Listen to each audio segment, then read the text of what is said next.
You're listening to the Back Home Network, presented by Home Field Apparel. What physical basketball I was at the games. versus You were physical not. fouling. You watched them on YouTube. Anyway. I saw the game. I watched the game.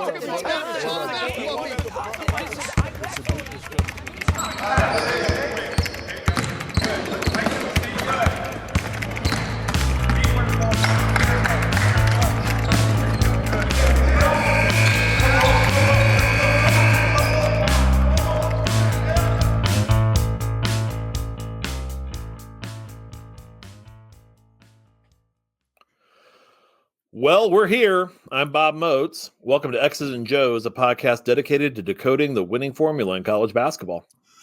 And I'm Mike Weemuth. Welcome you to episode 15, Transfer Portal Case Studies, how some teams found success and others found the floor last season going through the portal.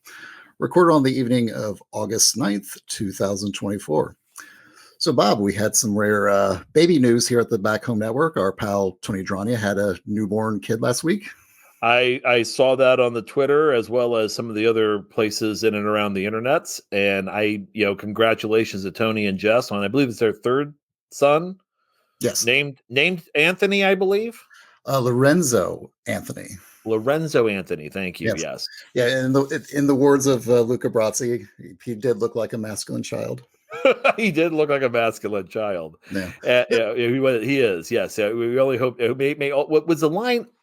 May all their children be masculine. May your first child be a masculine child, or something. May your first child be a masculine child. Yes. Yeah. May her first. Yes. So he's a good kid. Yeah, he is. Congratulations to the Adranya clan. Yeah, I mean, to me, like, I'm so bad with stuff like that. To me, most babies come out looking like either Churchill, Fats Domino, or Chairman Mao. So the fact that Tony's kid came out looking somewhat different than all of them, that means obviously the kid's off to a pretty fortunate start already. I think he's off to a great start. Great parents, great family, just a great situation all around, and we're just thrilled to death for Tony, Jess, and the rest of the crew there. So yeah, I mean, it helps when your daddy looks like Fabian Forte, right? It really does. I mean, my kid. Listen, in my case, I looked at when I saw Bennett for the first time, and I said, "Oh my gosh, he looks so adorable." Someone said, "I go, thank God for his mother." Those of you who are seeing us on YouTube right now are like, "Yeah, your kid's adorable." Yeah, my kid actually. Luckily, her genes are winning that battle. So in that case, yeah. Yeah, congrats to Jess and Tony. And, we wish all them all the good fortune and health going forward. So we, on the other side of the coin, it happened before we did our last episode, but you and I, we grew up with boomer parents, but we also grew up in very households that made sure we were cultured individuals. And part of that culture, when you talk about our childhoods, was ensuring that we were exposed regularly to the wit, wisdom, and humor of one Bob Newhart. Yeah. Who we lost 2 or 3 weeks ago, right? Lost earlier this summer. And I think, when the text messages flew, it's like, oh no. He was in his 90s. For those of you who, if you ever get a chance, like if you want to Google like one thing that really kind of just shows the true genius of Bob Newhart, Google the ending of the second Newhart series, where he basically did one of the first, would you call it?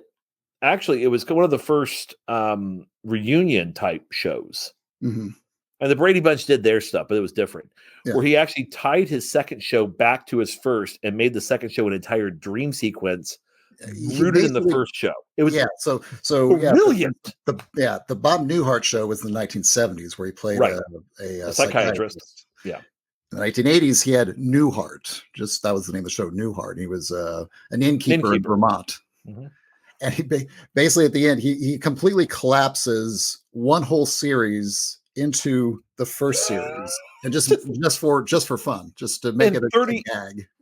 In 30 seconds. And I think it was Newhart. Newhart said it was his wife who came up with that ending. Yes, she did come up with that. And they all kind of said, yeah, that's genius. It's brilliant. And I mean, what was great was, you'd see occasional teases in the second Newhart show back to the first one, like, one of the patients that was, the frequent patient coming in and saying, the doctor, the therapist looks at at Bob and Mary Fran, who played his wife in the second one, and go, yeah, some quack in Chicago, referring to Newhart's character. Yeah, exactly. From the other really show. screwed him up.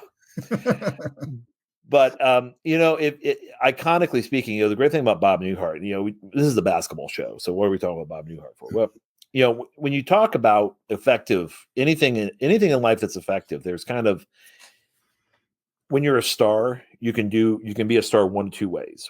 Some stars are just stars and it's all about them. Mm. Bob Newhart figured out very quickly that he was most effective, that he was probably the first comedian to ever not really deliver punchlines and tell jokes. Right.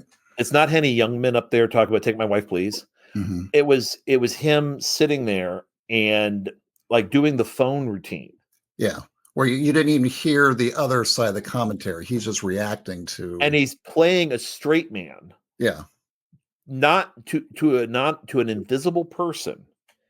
And the line, the fun, the punchlines, the funny lines, the laugh lines are in the audience's head. Yeah. Yeah, Where, exactly. His reaction is like feeding to you, like, oh, the person on the phone said that crazy thing. That's what Abe Lincoln is saying. Yeah, you got to lose the stovepipe hat, Abe. Yeah. And you're hearing Abe going about, well, should I grow a beard? And you're going through this whole process of people. He's trusting his audience to basically create their own material based on his straight lines. Exactly. He was like I always say he was like the king of pauses and stutters. Because, most comedians, they tend to work towards like volume and smooth delivery, right. But Newhart kind of went the totally other direction.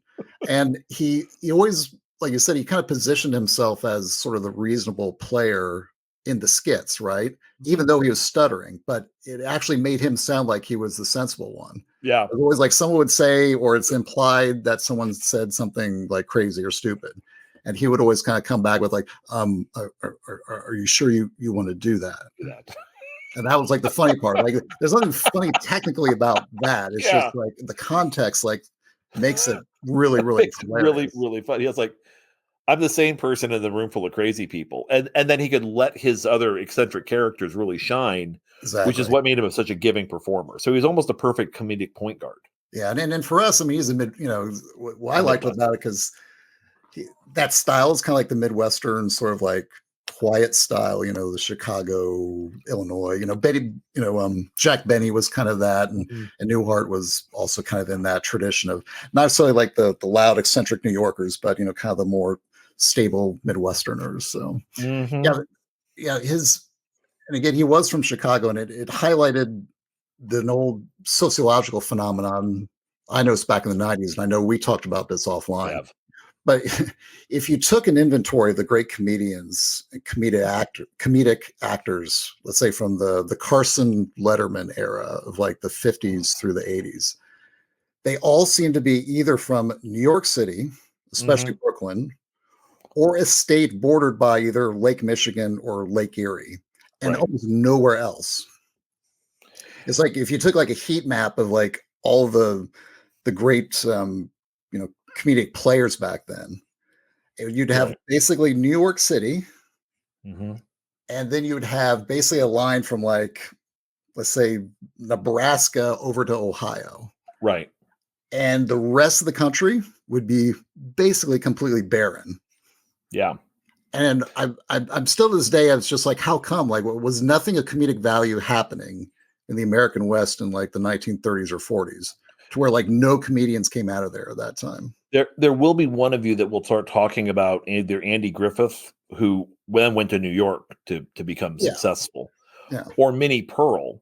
And I can make an argument for some of that if you're looking at that Southern humor that based out of Nashville, but and they were national stars, but the people that you saw basically on TV or who got their own shows, who were the stars of comedy, who got the bigger venues. You're exactly right that I can make a case for some exceptions, but the rule is either you started off in the Catskills, you started off in vaudeville if you're in that Benny Burl, and all that. the Marx Brothers, all that kind of moving forward. And then you get into this group that first got television. I would say one thing, Midwesterners are easy, like you said, are easier to talk to. Yeah. But yeah, I would agree. And I think we all agree they all ended up dying where? In LA? Yeah, no, that's the thing. Like in California, in that age, like there were no comedians in that era that were born in California, despite like all the entertainment resources that they had. But they all died there. They all died there. Yeah, they all moved their production there. That's what we're getting down to. Yeah, like if you took a heat map of like all the dead comedians, it would be basically nothing in the rest of the country. But LA would be like a smoldering burgundy red compared to everyone else. And Cedar Sinai Hospital would be like right in the center of it. That's like that's like the Gallipoli of the Carson era comedians. Like that's where they all perished. That's where they all go. Yeah, they all go to. I died at Cedar Sinai. That actually sounds like a comic. That's like a bunch of comics sitting around in the afterlife, going, "Where'd you? I just died at Cedar Sinai." Exactly. That brings the house down. Exactly. Brings the house down. Yeah. So speaking of the house, we used to call the IU, again, football season right around the corner. It's coming. It's coming, and I know very happy about that. You know me in summer. This is your. Fall. I'm definitely a fall person, not a. Summer. You're definitely a fall person, and I would even go so far as to say that for you, this is almost like this is like the Macy's Thanksgiving Day Parade for you. Yeah, where you know that Christmas is coming. Exactly. It's the looking forward. It's not necessarily being in it. It's like just knowing it's coming is just as much fun as the actual event itself. You've circled all your toys in the wish book. You've handed it to mom, and Santa Claus, and who you're going to talk to. But you've got your wish lists going. That's what we did all summer. And now here's the big balloon Snoopy and Santa Claus bringing up the rear. And this is the time where Home Field Apparel, again, if you're looking at this, the reason to go to that site, the amazing amounts of football collections they have on there is impressive. I know from an IU standpoint, we're all excited about Coach Sig showing up and coming in, and getting back to Memorial Stadium or showing it out in your communities. But I mean, you can get everything from the Phil Dickens Blue, you can get the Rose Bowl stuff. They have the Sam Weish flying IU, I believe. Yeah, I saw that today. Yeah, they just came out with the box packages for all the programs. So I saw that Penn State, IU, and Auburn were in the top 3 of the in terms of sales so far. So not a bad encourage IU people to get out and get on top of it to surmount the Penn State people. I think honestly, Mike also would appreciate if you live in the Pennsylvania area to actually go buy more Home Field Apparel IU stuff, so he's not feeling so bad when he's at the local bar watching the Hoosiers and hearing we are Penn State, a bunch of obnoxious Pennsylvanians. Exactly, I can say that they don't know where I live. Yeah, I'm already in trouble with my Penn State friends for other reasons. So I'm sure you are. I won't get into that. Yeah. Wait till they see their defense. Wait till they see their defense. I was going to ask you, Bob, are you a hoodie guy? No, I'm actually not. I'm a quarter zip guy.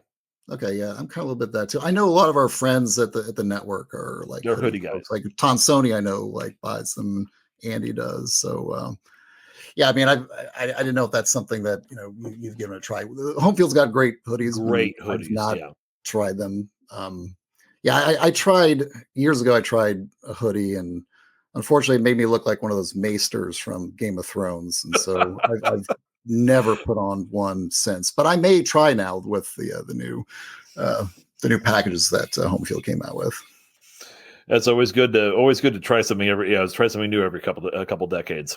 Exactly. Revisit it. Yep. So be sure to check out all the great retro gear that's dropping for the coming college football season over at homefieldapparel.com. And when we come back on X's and Joe's, we'll begin our selective deep dive on the 2023 portal coming up next. Well, welcome back. So some of you have heard us talk about, we talked about the tip of the iceberg on the portal, and we kind of looked at a lot of the high major teams out there, and we did some background research as to, okay, well, were there some correlations between number of transfers and win variance and winning and variance in winning. And we kind of came to the conclusion that, the more volatility you had, the more transfer you took and the more volatility you had in the areas of performance. And then Evan Miyakawa, how do you say his name? Miyakawa? Evan Miyakawa comes out with his kind of take on it that really went even much further than we did, kind of just scraping the surface, and talked about continuity, but also saying that transfers do make a difference in compared to freshman performance. We talked about that also, and really kind of went in there. So if you're looking for other pieces, not just what we've done, but also what Evan's done, we kind of get to the point where, now we're kind of looking at the portal. When you're looking from a global scale, we know there's some correlations between performance and numbers of transfers and minutes available, those sorts of things. And also, Evan brought up the great point about, you still want a good level of roster continuity. I think he said 60% was the magic number, where you still want 60%. Yeah, there was a majority, but yeah, it was over 50%, I remember. But that 60% could come from multi-year transfers. Yeah. So it's a year-over-year 60%, not a 60% of homegrown talent. So you kind of go through this process here. And as we've looked at it, the question is, before we start this, is where are teams really going? Obviously, everyone's trying to go to the Final Four. Everyone's trying to get better. And so Mike just put up a chart on YouTube, and we'll kind of walk you through this if you're listening, that there are kind of levels of success that look kind of like a very bizarrely designed building or a wedding cake. And at the top of that wedding cake, the pinnacle of college basketball are those teams who are, when you look at either a Ken Pom or a Torvik or the net standings or seeding in the tournament, they're 1 through 8. And that's the top 2% of college basketball. And so sometimes we'll talk about making the top 2%. It's basically making it to where you're really a preseason pick to be a contender for the national championship, or you're a logical contender for the national championship. That next tier, that 9 to 20 group, which again, if you're looking at this 1 through 8 are 1 and 2 seeds, 9 through 20, I believe, are 3 through 5 seeds. So that's that next 3%. So so that first 5% are the first 2 tiers, tier 1, 2%, tier 2, 3%. Then you look at those 6 seeds and below, early NIT, high NIT teams, bubble teams, that 21 to 50. And then you have a whole bigger group of 51 to 110 sitting in that 4th tier of 20% of all of college basketball. And finally, after 110, 111, almost 2/3, 65% are sitting kind of in this mess down there. So a lot of your teams who are one bid conference teams sit in that 65%, that lowest tier. A lot of your teams who are, the MAC's probably a good example of that. And they may be a higher up in there, but they may range from like 100 to 300 versus 5 to 90. Yeah. Most high major teams are residing in the top 4 tiers. A few single bids will be in that 51 to 110. Upon occasion, you may see them in the 21 to 50. But for the most part, those the smaller programs, those one bid conferences are sitting, and that's why that's such a big bulk. Theoretically, a team usually, if you consider like standard deviations, you can move up or down 1 usually. That's, I think, the expectation. So if you're the 130th team in college basketball, you're probably not going to get to be number 4 in 1 year. Yeah. But you can definitely get yourself into that 51 to 110 range. And that might be enough to trying to climb the ladder, basically. They're trying to get the upper tier of the wedding cake, so to say. Every so often, like IU 2011, 2012, they jumped a couple levels, but that was more of an exception than a rule. Wouldn't you agree, Mike? Yeah, I mean, it's very rare, just because obviously you have to have a very high level of talent to get into that like top end. And so it's just very rare for programs that can get that level of talent to be so low. And so it usually is a situation like some kind of NCAA sanctions or some kind of like toll clearinghouse, like what Crean did back when he first started. So yeah, it's like you said, it's a very rare exception. And so 3 years they were hanging out in that lower tier, and then all of a sudden their sophomores became juniors. Yeah, and then Zeller gets added, and everything goes on. Yeah. So when we look at that, I think, a good team that kind of shows that how that kind of looks in practice would be South Carolina. That was our first team that we kind of talked about. We said, okay, this is a team that really has shown improvement, and they did so in a drastic way. Yeah. And if we kind of look at, we're looking at their win total and their playable minutes, you'll notice, and it's important when if you're looking at these graphs, you'll see that, just looking at the trend line, that Lamont Paris, right, is who I'm thinking of. Yep. He took the job over that 2023 season. Took over for Frank Martin, who ended up taking South Carolina to a Final Four. And the trend line is what's important. That you're noticing that, and you're going to see a lot of in all of these that this trend line with the minutes has gone up, and wins have kind of gone as well. Yeah, and these are the total transfer minutes that are played on the total rosters. So the left-hand chart is just measuring how many total minutes are being played by players that did not start out at the school and who transferred in from the outside. So that's and some will have closer to 6,000, some will have closer to 3,000. These guys are sitting right around 4,000. Right. And I mean, South Carolina brought in 4 transfers, which is a little more than the median. Mm-hmm. A lot of programs brought in like the 3 in that one.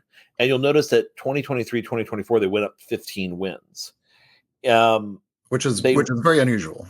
Amazingly, they were one of those schools, especially without a coaching change. Like, it's one thing if you bring in a new coach and they do this, kind of like what we're talking about. We're going to talk about Missouri with Dennis Gates, but they went up over 18 points in adjusted efficiency margin and KenPom.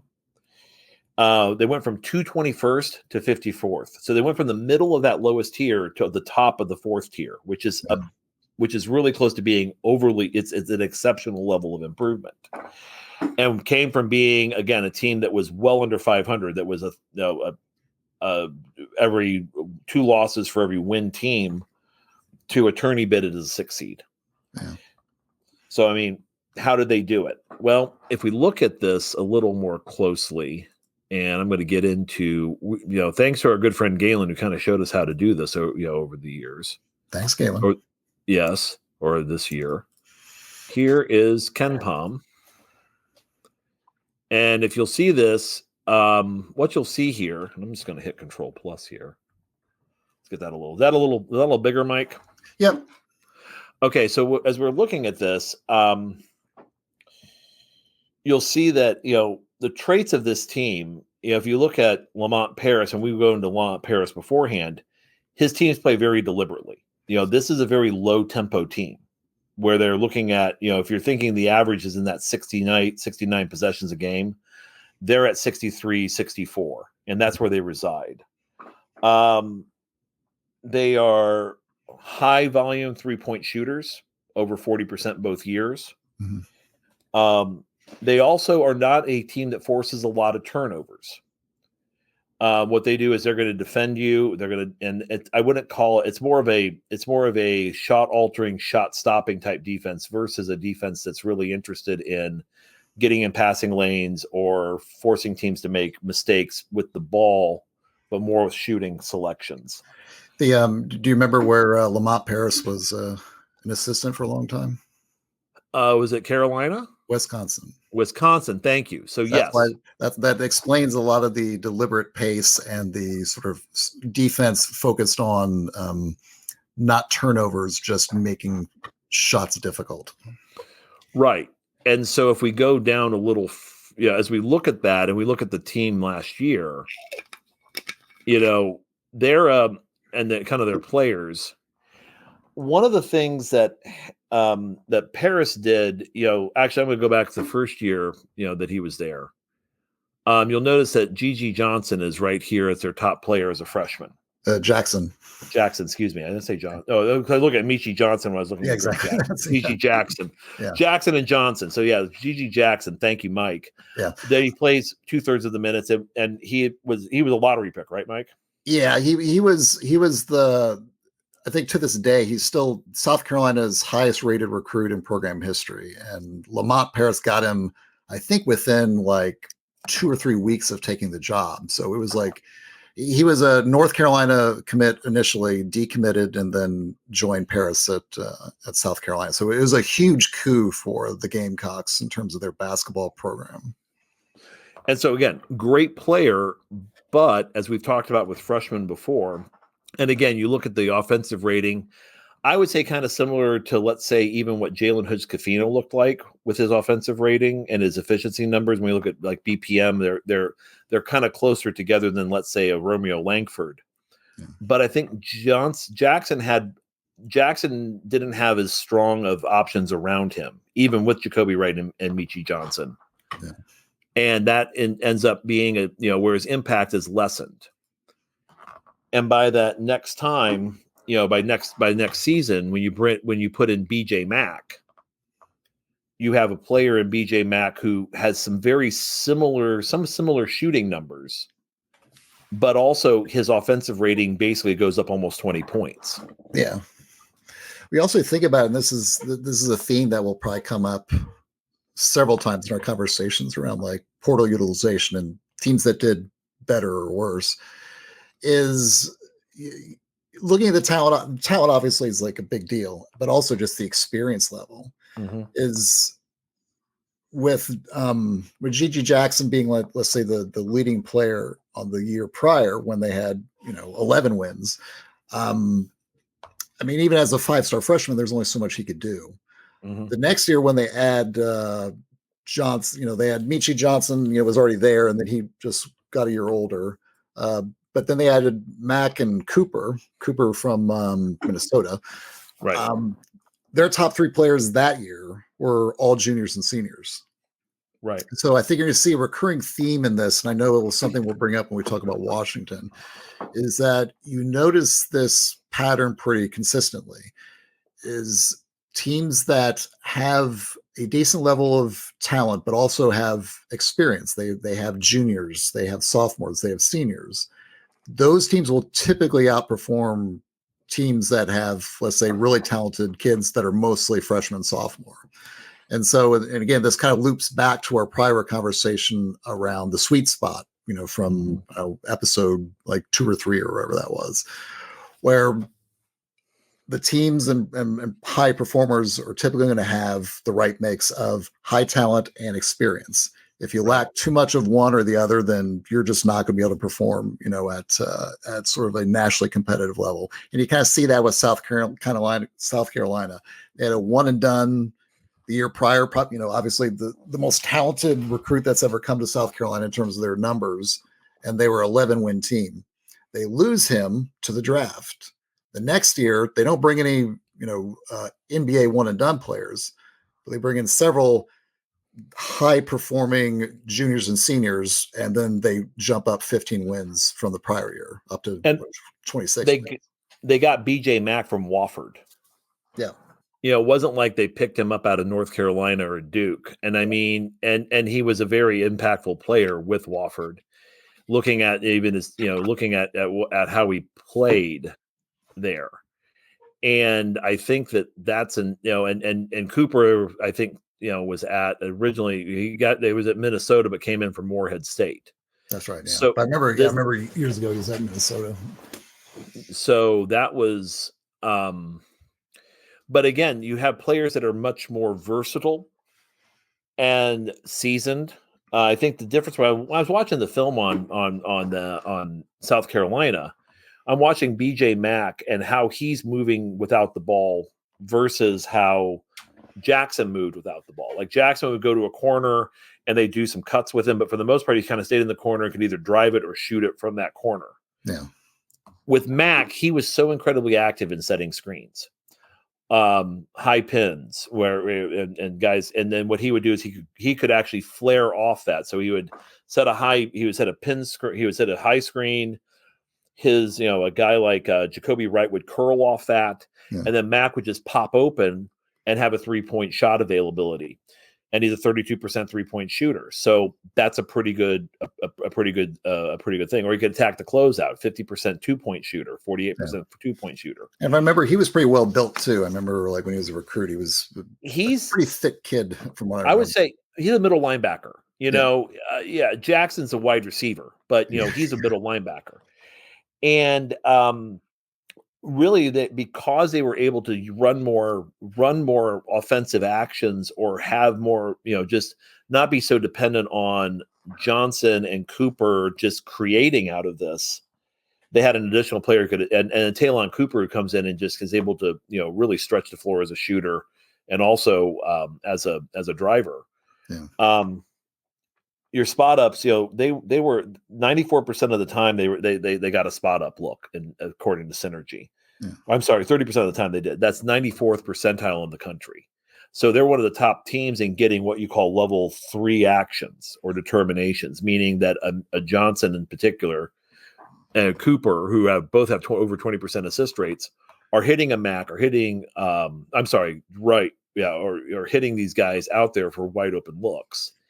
And that, I think, for them, really just enhanced their offense. And if you look at the difference in their offense from year over year, they went from 205th to 42nd. Yeah. And that just fuels them. Yeah. I really liked Michi Johnson when he was at Ohio State. And I really liked him at South Carolina. I thought, but you're right. He's just a very talented point guard, but he was asked they were able to limit him a little bit more, but he was able to be just as more effective when you just put basically a different team around him. Do you remember when he was at Ohio State? What IU fans might remember him. Do you remember that one time he had I think like had a facial fracture, and they put him in the Hannibal Lecter mask? Oh, that was him, right? That was Michi Johnson. So a lot of fans might remember, like, what was that kid? Yeah. So yeah, he basically goes to South Carolina and just sets the world on fire down there. And I will say that this is another example. Like a lot of times when Mike and I are talking about this stuff, I mean, we're looking at that top 2%, that top 5% of programs. This is a program that's residing in that the top of that 4th tier. They make the tournament as a 6th seed, but defensive efficiency can sometimes be a little deceptive, as can offensive efficiency. I think defensive efficiency more so than offensive. And I think one thing that South Carolina was really good at was they improved against most actions according to Synergy. So their spot up defense was better, their pick and roll defense was better, their post up defense was better. But because they're not great. Again, you saw the rebound. If you looked at their rebounding numbers, they're not a great rebounding team on either end of the floor. They're also not really a team that's, again, like I said, they're a 15% possession turnover team, which doesn't force a lot of turnovers, and that hurts you in the analytics. So that really hurts you in your ability to be an elite level defense, because you're not able to. And I think I'm going to go back to the share real quick, and then we're gonna move to the next one. But I want to just show this real fast with their free throw rate. Now they really don't let they really don't let their opponents get to the line that much. They're kind of mid tier on that. But if you look at their effective field goal, if I'm looking at it right now, they got better at defending 2-pointers by 5%. And that resulted in the effective field goal percentage going down for almost a full 4 percentage points. Yeah. So they got better in an area. And when you look at their overall record and their overall margins, 8-point win against Missouri, 4-point win against Tennessee. If you can just get 2 or 3 more stops a game and you can score 2 or 3 more baskets, that's the 10-point swing, 10 to 15-point swing. So that's, oftentimes when we're looking at this stuff, we're not seeing drastic 10 percentage point jumps or 10 percentage point one or falls. We're looking at just getting enough done to make the additional 2 or 3 stops and get the additional 2 or 3 baskets. And then you go from 11 wins to over 20. Yeah. You're basically just moving the needle to one side of the ledger to the other. So you can see, like, in any team's, let's say, schedule list on the year, you can look at the margins that they lost by, and just from left to right, say, okay, we lost this team by 20 or 30. That's like the one extreme, and they kind of moving more towards the middle. You see all the ones where they maybe lost by 10. You get really right at the middle. It's all the games they either won or lost by like 2 or 3 points. Right. And so some of the, like you said, some of the things that we're talking about is just taking that midpoint and just moving it either 2 or 3 points this way or 2 or 3 points this way. Yeah, that can be 3 or 4 extra wins or losses, for a team. So yeah, you're right. I mean, the margins do matter a lot just because, so many games are so close, and yeah, 1 or 2 or 3 win or loss variance can be the difference between, making the tournament or missing it. And if you're Lamont Paris, just by improving 1 or 2 of your spots on the floor and getting a seasoned player versus a freshman or a better performing seasoned player, you basically become coach of the year candidate material. Yeah.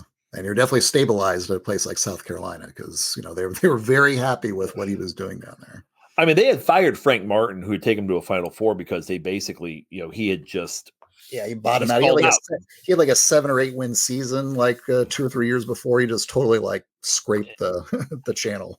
And we're going to see another program like that here in a little bit too, towards the end. So moving from South Carolina, you go north up to Tobacco Road in North Carolina, which was again, Hubert Davis is kind of a very strange situation for his first 3 years inside the program. And Carolina's the sort of team that's never really needed to worry about talent. Yeah. Yeah. They rarely use transfers. If you look back, I mean, I think I'm just off the top of my head, like outside of maybe Cam Johnson, I can't really think of too many transfers in like the Roy era that really made too much of a mark. And so we look at 2022 and, I think that's the Brady Manick year, wasn't it? Yeah. That's the year they went to the Final Four. Final Four. Actually, final game, actually. They beat Duke to get there. Yeah, they made Mike Krzyzewski's final game into a nightmare. Yeah. So when you look at their win total, so they came in the next season because of RJ Davis, because of Caleb Love, because of Baycott. They came in as the preseason number 1 team. Mm-hmm. They had Leaky Davis in there as well. We're going to look at Leaky Black. Leaky Black, sorry. And RJ Davis, yeah. So you have those, you have just an amazingly, and they basically, that key 3 is, I believe they were sophomores, pushed them, or sophomores and juniors, pushed them into a final game, even though they were, I think, an 8 seed that year. Yeah. Then 2023, they dropped to a 20-win team, didn't make the tournament. And then the question became, what are you going to do if you're Hubert Davis? So he brings in 4 new transfers.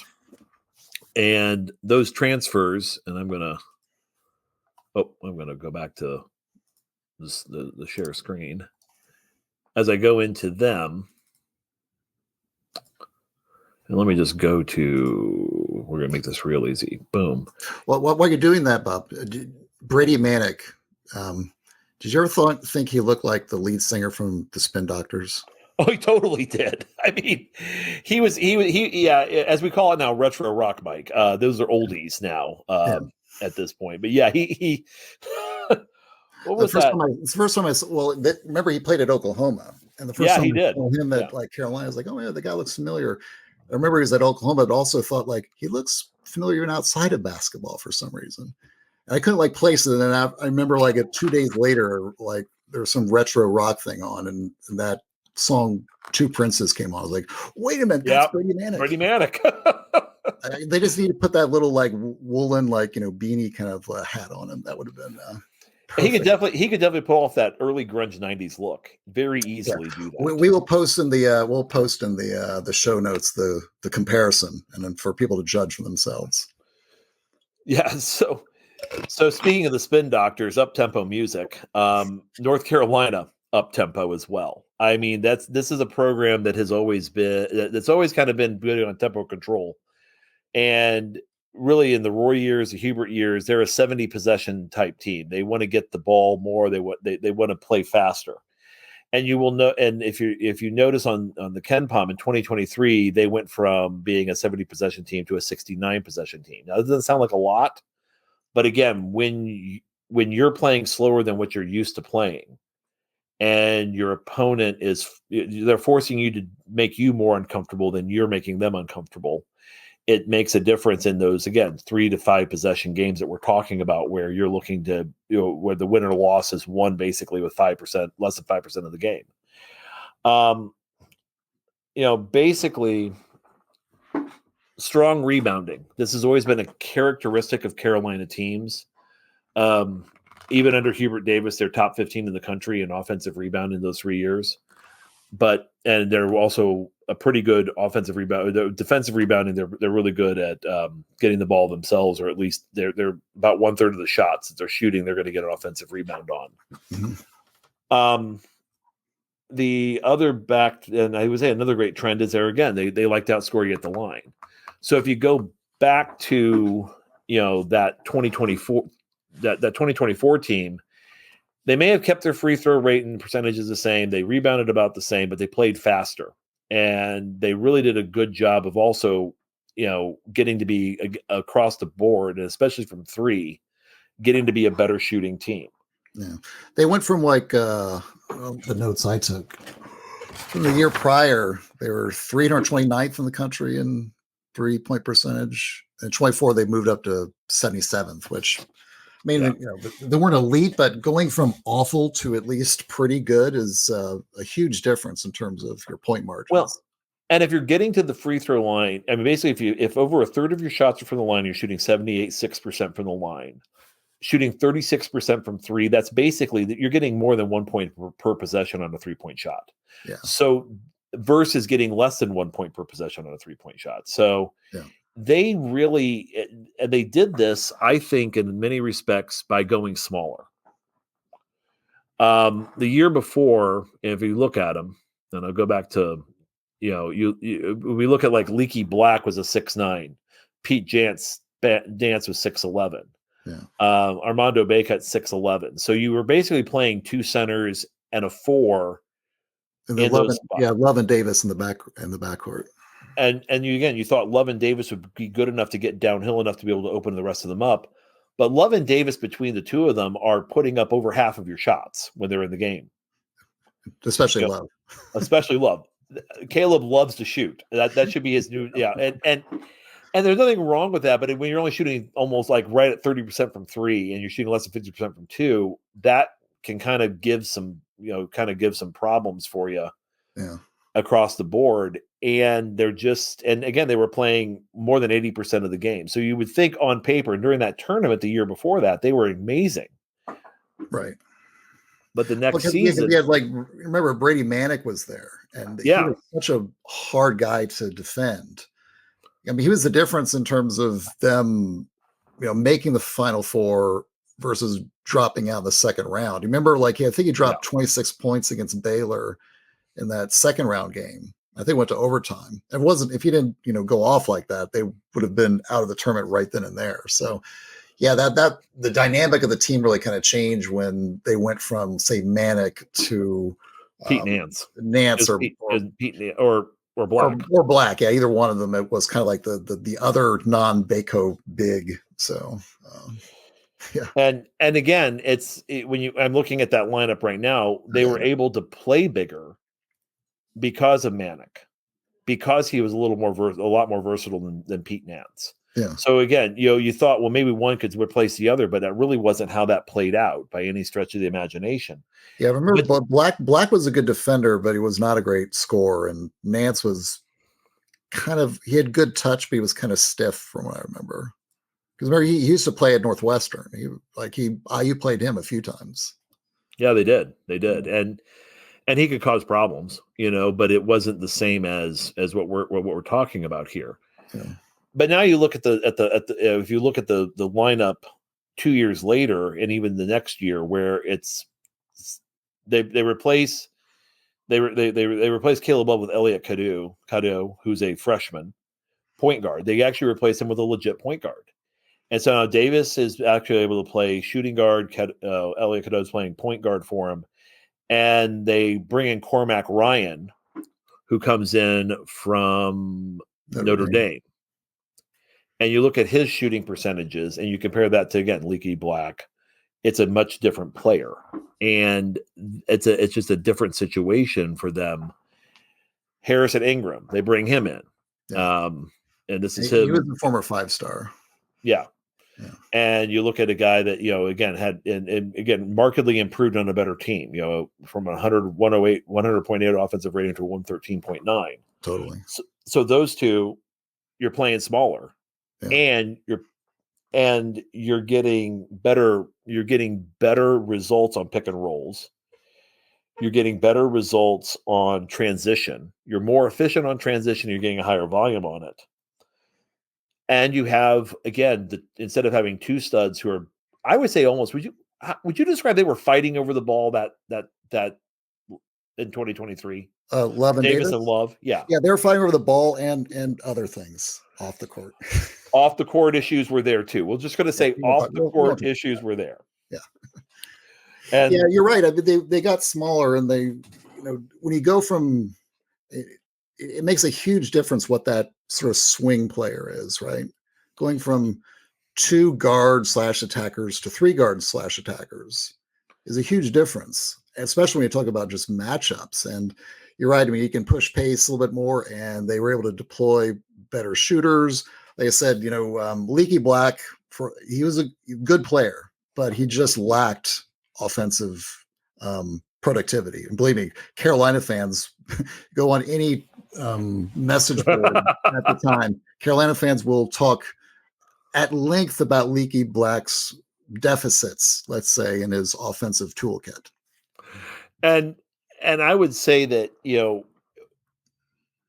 as a good defensive player at 6'9", they had to do a lot more help and recover in 2-man game with tagging. Mm-hmm. Whereas here they switched. And when you start watching possessions of Carolina last year, they employed a lot more defensive switching. Yeah. And that, if you're looking at why doesn't everybody just switch? Well, because sometimes you have a team that's not really well equipped to switch everything. If you have a team that's better equipped to switch it, you switch it because that's just the cleanest way to, I guess, the cleanest way to deal with it, to deal with a screen. Now, drop coverage is different, but Baycott got better in drop coverage. But if you also have the ability to switch 1 through 4, then you're going to switch 1 through 4. And you can always switch back when the ball moves there. But a lot of it's you're trying to keep the ball confined to one side of the court, or trying to keep the ball from, basically you're trying to stop a guy from getting to the nail extended. Yeah. And if you can stop a guy from getting to the nail, middle of the free throw line, extended down to the baseline, if you can stop a guy from getting to the middle, it's harder for him to play both ends. So then instead of pitching it basically 90 degrees out to the wing or to the corner, you're now having to force him to throw it almost as a lateral back, which almost forces a reset on an offense. Yeah. And if you're talking about, we were talking about power play basketball, now you've reset the power play. Yeah. You're back Switching, on the advantage. Yeah. Also, they just, and again, but then you go back to the offensive end. This is a team that moved the ball better. And when we look at that, at how they played last year, it was just impressive because this is a program that honestly is that since the Dean Smith era has always talked about the importance of assists and the importance of helping your teammates out. Right.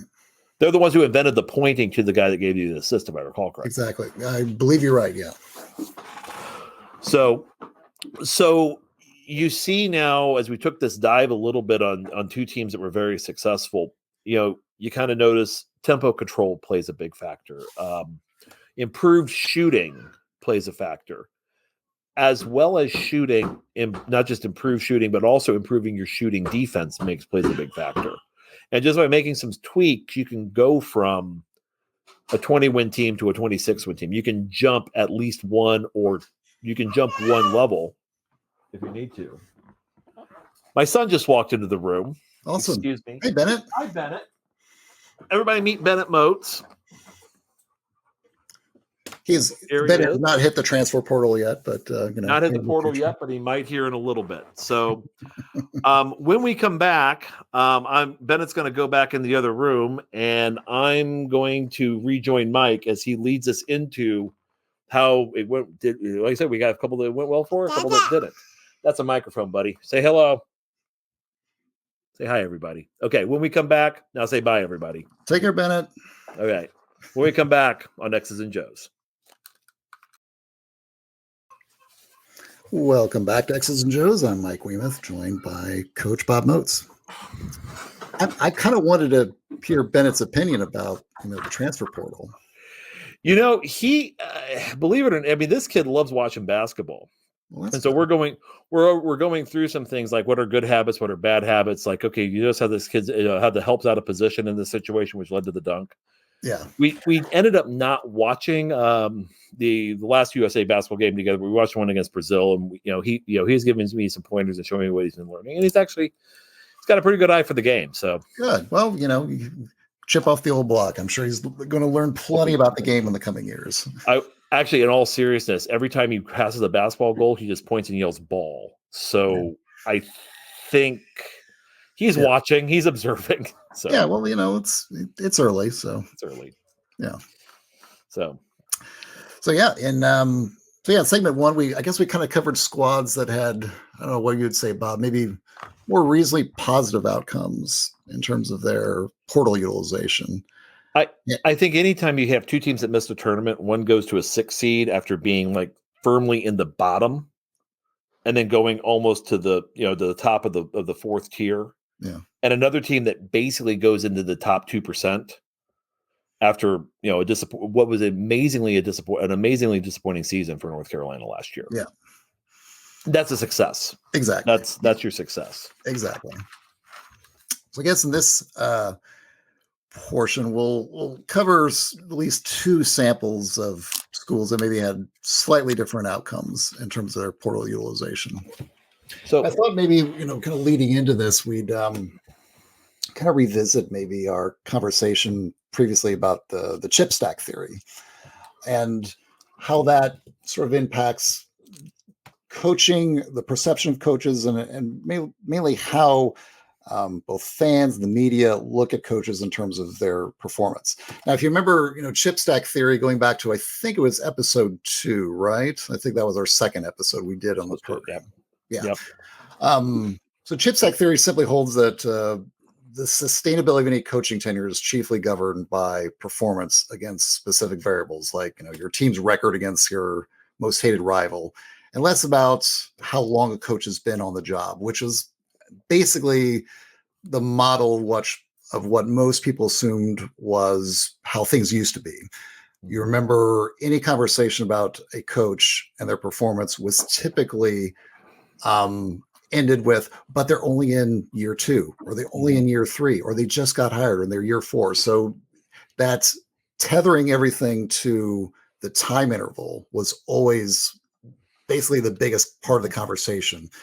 The chip stack theory that's kind of like undoes that, the idea that basically at any time a coach is winning a ton of PR chips or losing them at any given time based upon recruiting wins or recruiting losses, pulverizing your most hated rival in their arena, or getting pulverized by your most hated rival in your own arena. So all those things, it's basically just, almost like thinking about, we're getting, unfortunately, towards the election season.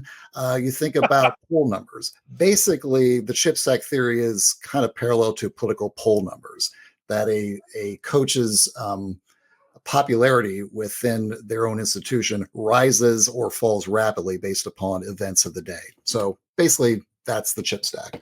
So we look at some of the schools that we notice that have used the portal heavily. We see kind of a split. Like, in the first half, we talked about, some schools that actually did pretty well. I'll take a look at some schools that maybe had a little slightly different outcomes. In this case, one we want to take a look at is the Washington Huskies. Bring them up. So Washington, Mike Hopkins was the coach. Bob, do you remember his background?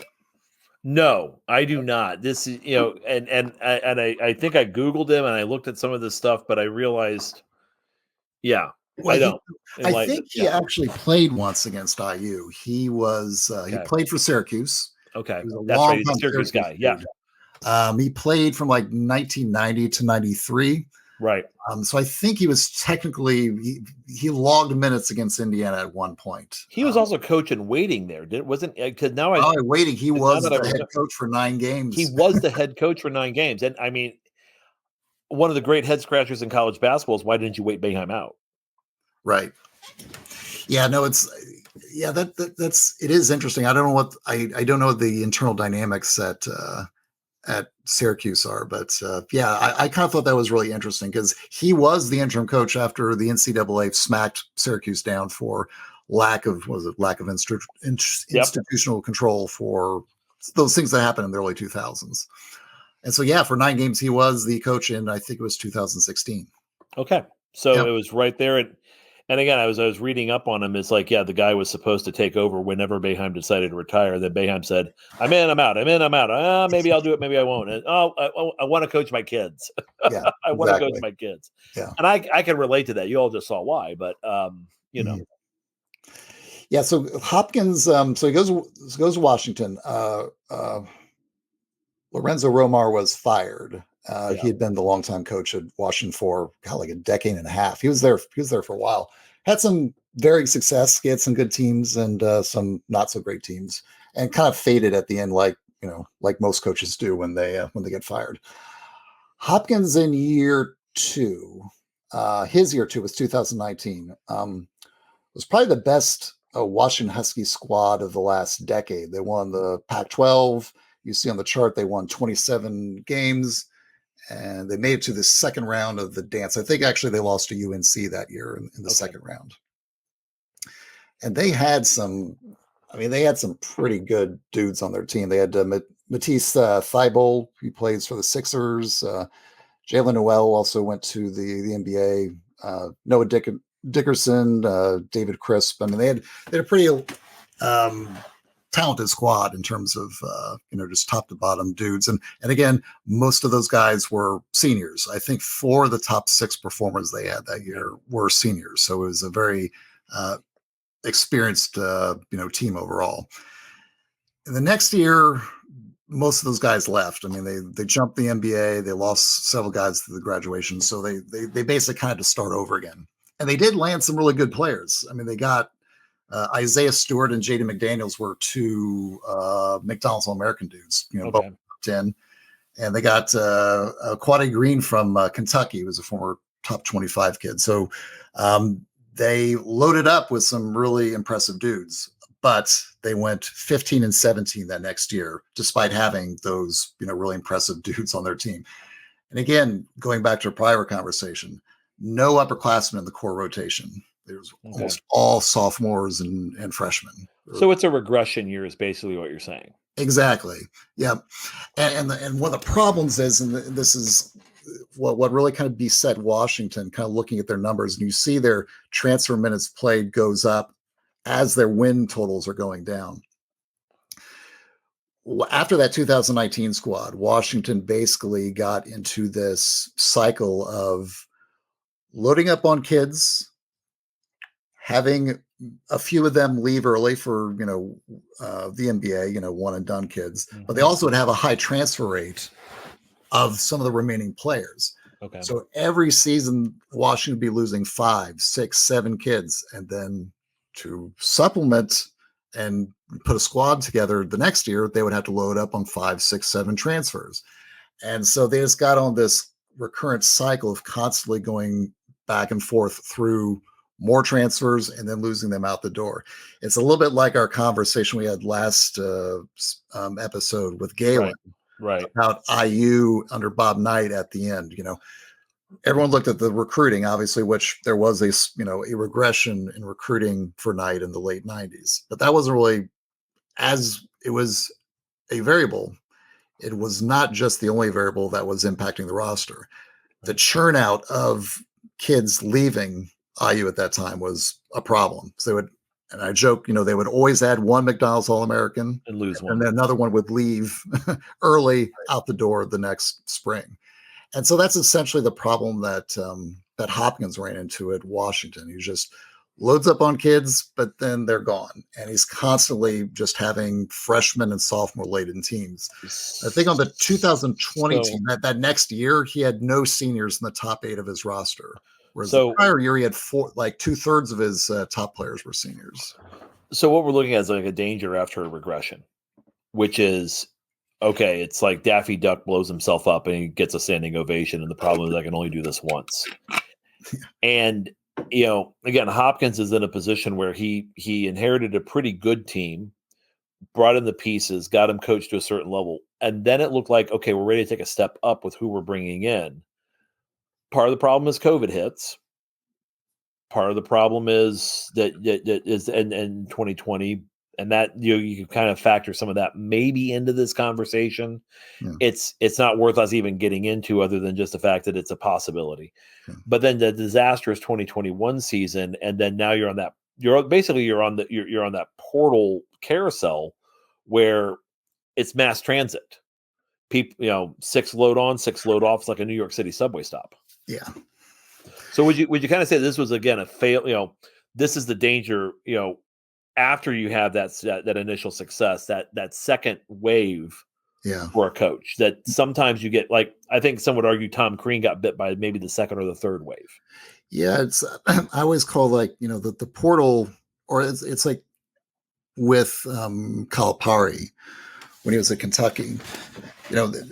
Even though this is not exactly the same, because you're talking about OADs versus one and dones versus portal kids. It's basically the same downside problem, is that you're just going through churn.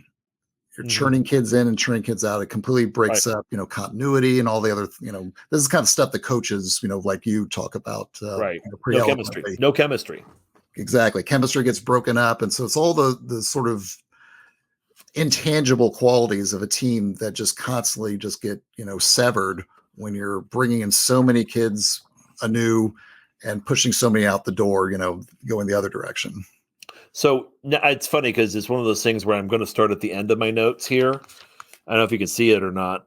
I wrote the word sloppy with them. But this was, as I watched games from them this year, they were sloppy. That was really a bad use of it. But I mean, I underlined it twice. They're just it's like you just could tell that they just weren't jiving. Yeah. And they were better. They were better than they were the year before. Take the wins out of the equation. I mean, they did improve 7 efficiency points from 23 to 24. But they're kind of mired in, we would call it mired in mediocrity. They're at that 500 level as a program, right? Yeah. Yeah. And I think what the last season, Hopkins got fired just this last off season. 9 of their top 10 players were transfers. And I think only Corin Johnson was like an original high school recruit for the Huskies, which is crazy. I mean, if you think about it, like, just having that much of your roster being, occupied by by guys that are new. So it's like you're having to recreate your culture, like literally every single offseason. And this is, I'm looking at I'm going to put their history up here because this is kind of exactly what we're talking about. I think they also, in addition to that, you had 6 new transfers coming in that group.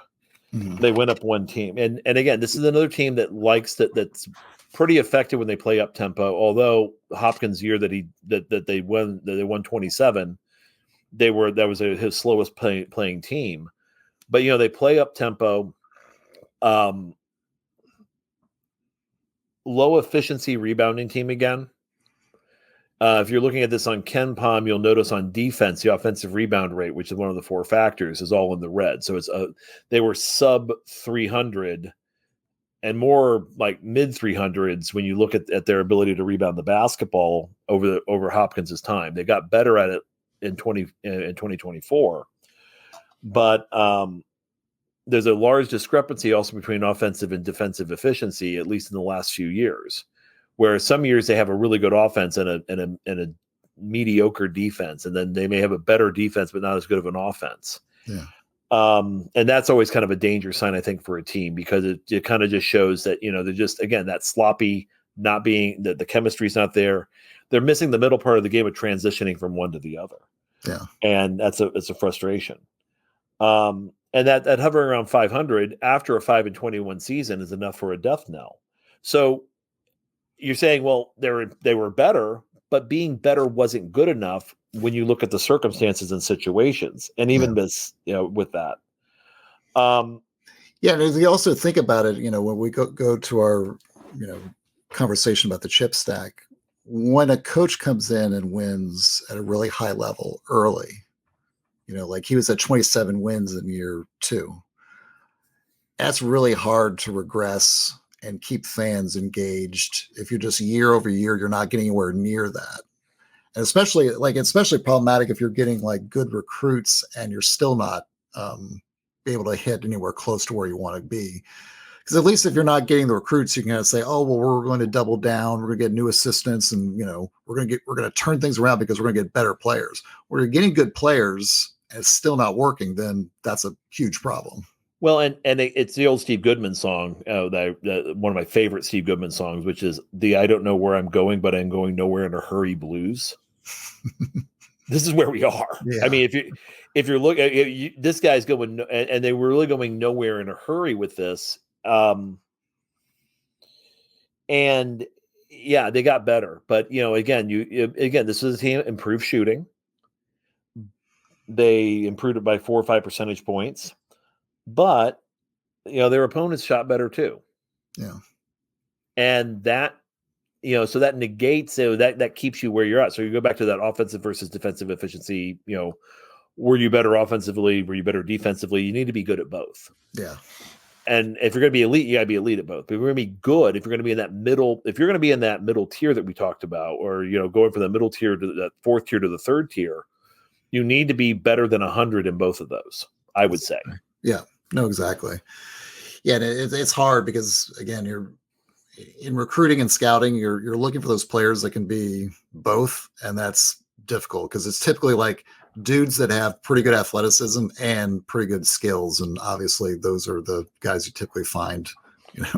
You find a lot of them sort of towards the top, but then you have to really do good scouting if you try to find them somewhere else, and it's hard to get multiple guys like that and get them to stay long enough to to have the kind of experienced rosters that you see going to like Final Fours and all that.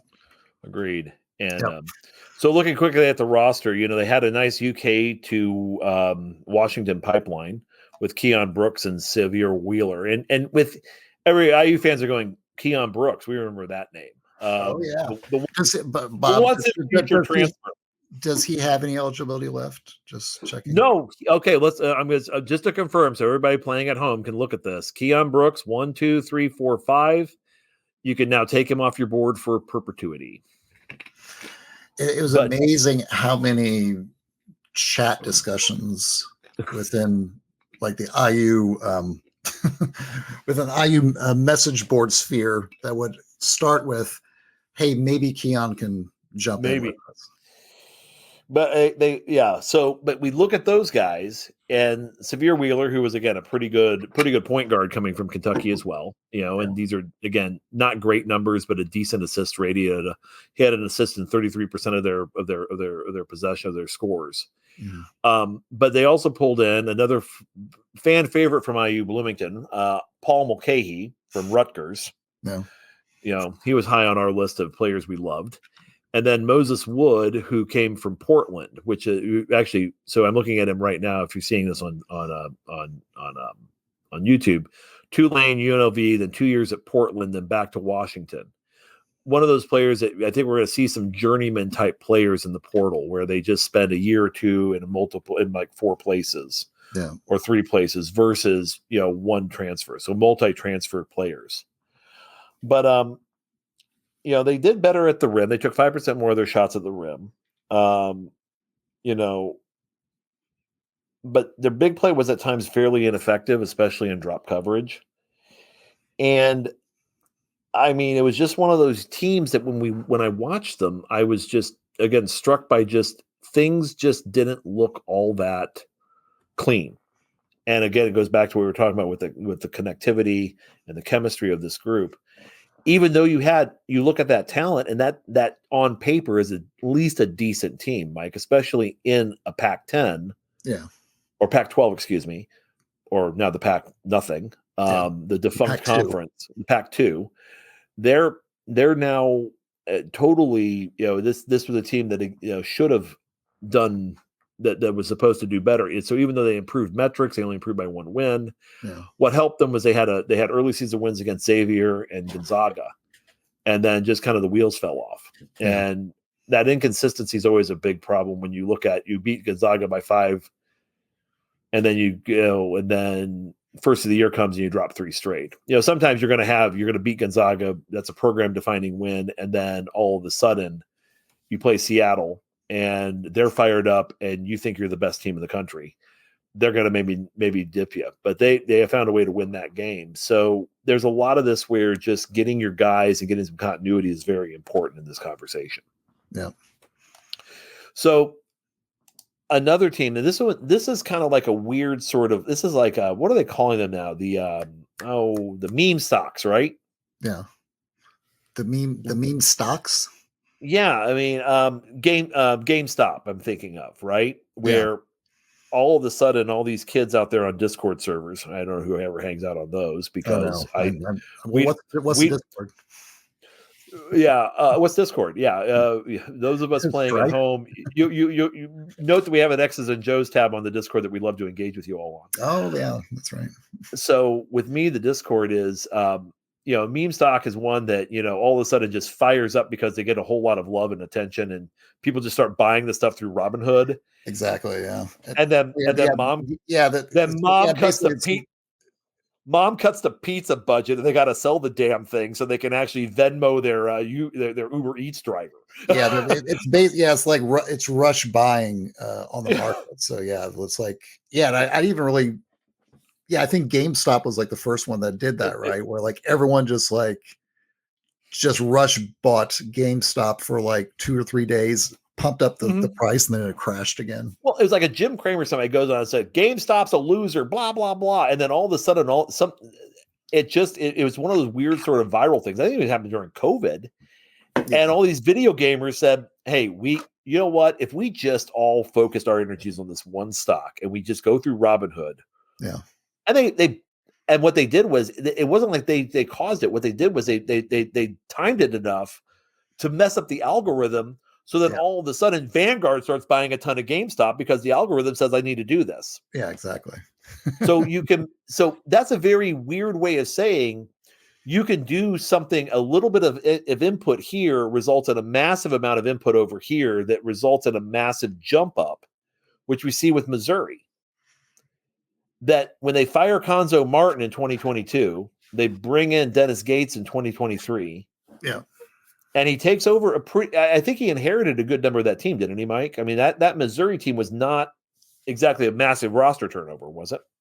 Yeah, I mean, they had some turnover. It was, but I mean, he still kept, I think, Kobe Brown was still on there. Yeah. Wasn't being a first round pick. So wasn't drastic is what I'm trying to say. It wasn't it was not like a huge, bleeding of dudes going out. So it wasn't Morgantown at this time a year ago. Yeah. Remember? Do you remember Dennis Gates? His first job, he was a Tom Crean graduate assistant at Marquette. So really, yeah, he's a Chicago guy, but he played at Cal. Okay. And then Crean got him a graduate assistant job, and then he spent most of his time at Tallahassee. He was an assistant for Leonard Hamilton at FSU. So just a little bit of background on him.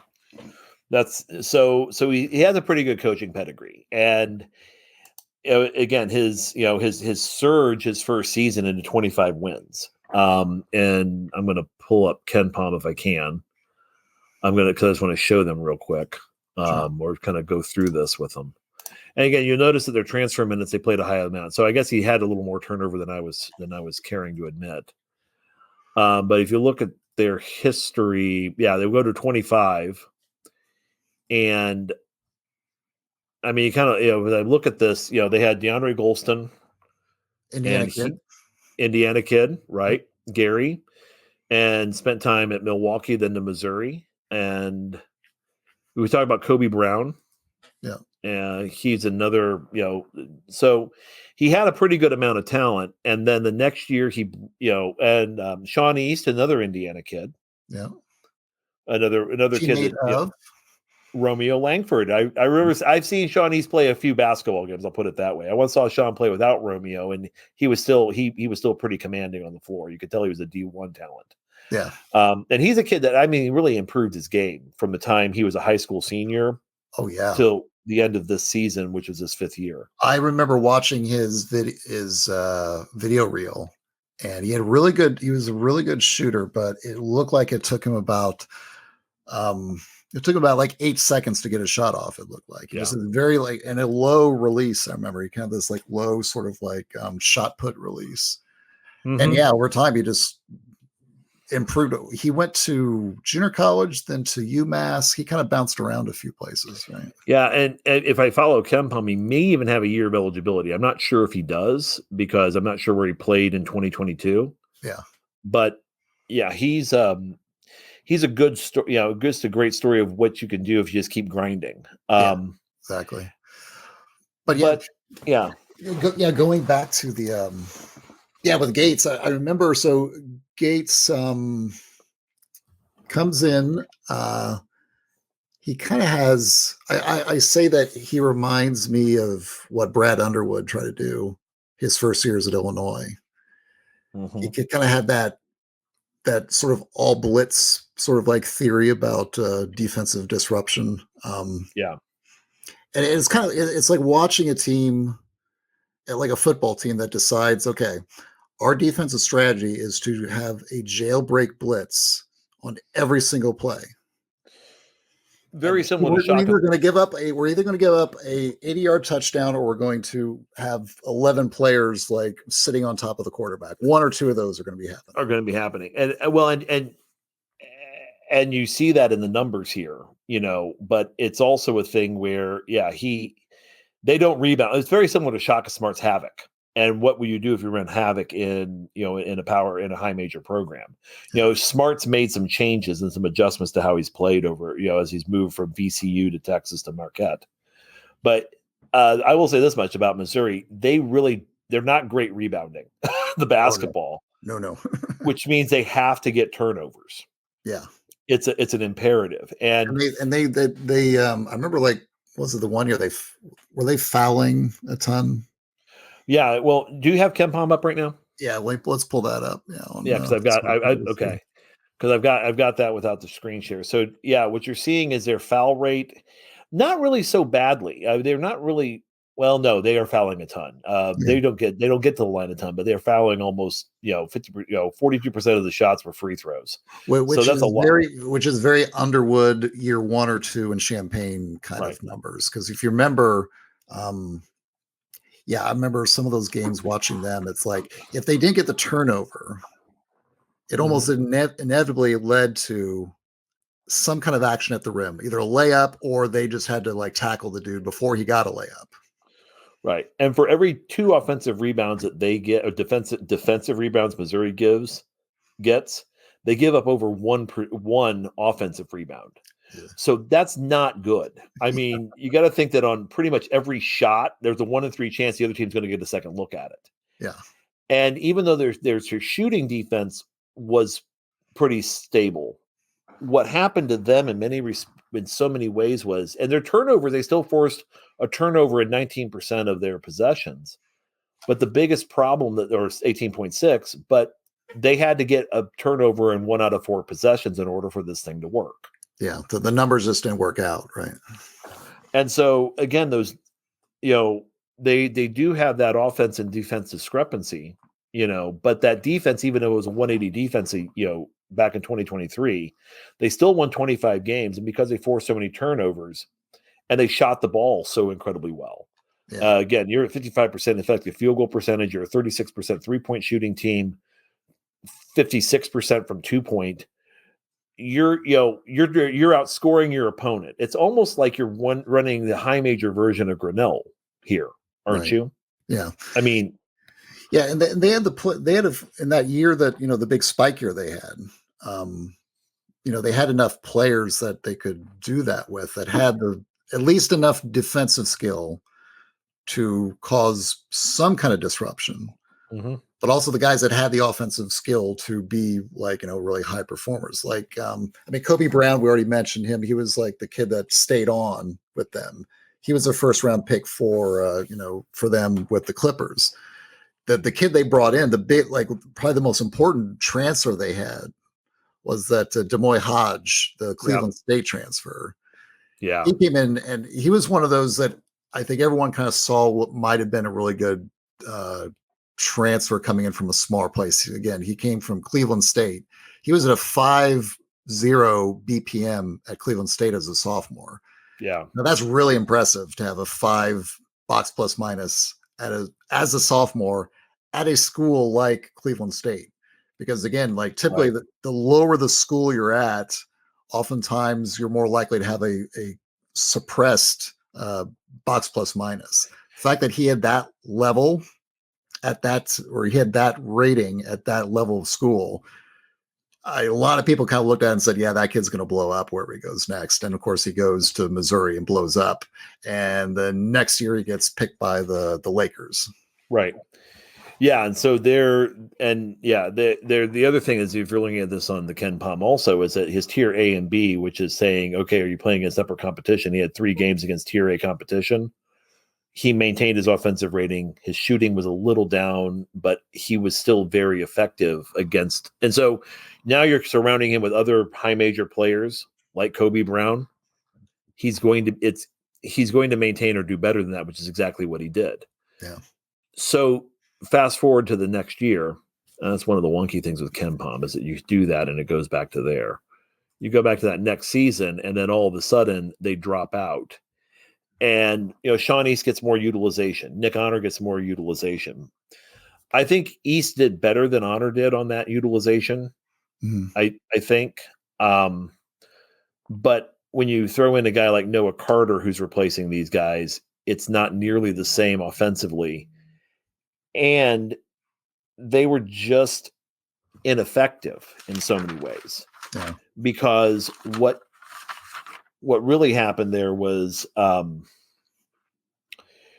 defensively, you'd see this team when they were playing, they would be great one game against one element, like 3-point shooting, like they would define the line well, but they give up drives and there was no rim protection there. So the help scheme would be all screwed up. They're an 80-20, 80-man, 20 zone team. So they would get confused in their defensive coverages. Like, what are we in? That's always a question. I mean, I've yelled on the sideline. One time I yelled, "What are we in?" And the kids looked at me. And I said, "I don't know what we're in." And my opposing coach, my good friend Scott Wilson, who's a Purdue nut, Willie goes, "I don't know what you're in. Whatever it is, it's working. So would you chill out about it?" Yeah. But that was not the case with Missouri, because you would see a pass would be made and they would mess up the switch. Yeah. Or there would be a tag that was late coming over. So very late and ineffective help. The other thing was, and this is not a knock on any of the players we're going to see here, but they were offensively impatient. And the ball will get stuck. So when they say the ball gets stuck, it means that a guy drives the ball or has the ball and it's not moving side to side or getting downhill.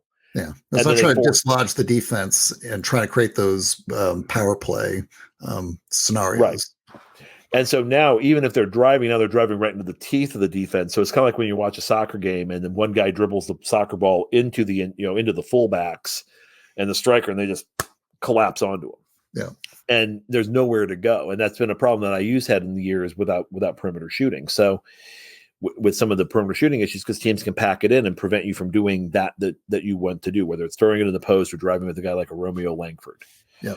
So a lot of one-on-one that just didn't work well. And then when you saw them passing out of it, they weren't throwing what I call good scoring passes. Sometimes you're throwing a pass to move the defense. Sometimes you're throwing a pass to re-angle the attack on the ball. You can get a shot out of it, but it's certainly not a designed assist type pass. But when you're going downhill, when the ball hits the paint and then you kick it out or you dump it down, what you really want is you want a pass that hits the shooter in the pocket, hits them in the hand so they can catch, square, shoot. Yeah. You watch Missouri, they're doing this. Again, it goes down to chemistry, comes down to connectivity. A Bates would hit it, East would hit it, and all of a sudden they jump stop, make the pass. The pass would be hard to catch. Yeah. Or if the pass was a good pass, the guy wasn't ready to shoot. Yeah. So now, and in the high major college basketball, and especially true in the pros, you don't have time to catch it, square it, order a pizza, call your wife and shoot it. Yeah. You got to catch, square, shoot, and it's bam. You got to be ready to go. You have decided to shoot the ball. It's like the old Jay Wright. You're never more open than when you first catch it. You got to be ready to shoot it. Yeah. So then you also throw in a guy like Nick Honor, who fell into what we like to call the kind of the utilization trap. That he had a great year the year before, So you increase his utilization, and you see a drop in performance because he's just not as effective because defenses have a better scout, and he's just at a point where he's a player that instead of taking 21% of the shots is more effective. He's taking 15%. Yeah. Yeah, it's tough. And, it's the type of player that is the toolbox of skills that they have. Does it match up with, does it complement the other guys that are on the team? And it might just be in some cases just, you lost 2 NBA dudes who were really good and that had experience. And then all of a sudden now you're just like patching pieces together. And again, if those kids are not staying long enough, then you're not maintaining any level of stability for them to grow in to become the next, Kobe Brown. And I'm looking right now at the record. I've got that pulled up, and I'm going to actually make this a lot of red in there. I notice. I mean, they were 0-18 in SEC play, Mike. 0-18. That's bad, right? I think that's bad. I mean, you don't. Yeah. Anytime you have a 0 in conference play, it better be on the back end of your win loss, not the front end. Yeah. And it wasn't like these were all blowouts either. You start looking at this, and it's a lot of what we like to call. We talk about whack-a-mole. Oh, they also lost their one game in the SEC conference to Georgia by 5. Yeah. But you look at these SEC games and you think to yourself, well, why is this happening where they're losing to Texas A&M by 6 and South Carolina by 8, Arkansas by 7, Vandy by 7, and then they get a 19-point loss to Texas A&M. Yeah. You go down that list, lose the Mississippi team, which is, well coached, obviously, with Chris Beard, 3-point loss. So Tennessee, number 5 team in the country at home, they lose by 5. So it's those 1 or 2 possessions that we're talking about. And so if you have a situation where you drive the lane and you make the pass and the pass isn't great to shoot, you're going to those what were wins a year before are now losses. Yeah. And I think that's kind of, what I'm, as we kind of went through these, and when we come back, we're going to talk a little bit about some of Mike's work with IU. And just really kind of, getting dudes is one thing, getting to play together is something also. But the first key is getting the dudes. So when we come back, we'll talk a little bit about IU and kind of their portal this year and the prediction or the kind of the dilemma that Mike and I set up on an assembly call and playing that out a little bit, and Mike doing the research as to just how well did IU do when we come back on X's and Joe's. Welcome back to X's and Joe's. I'm Mike Weemuth, joined by Coach Bob Notes.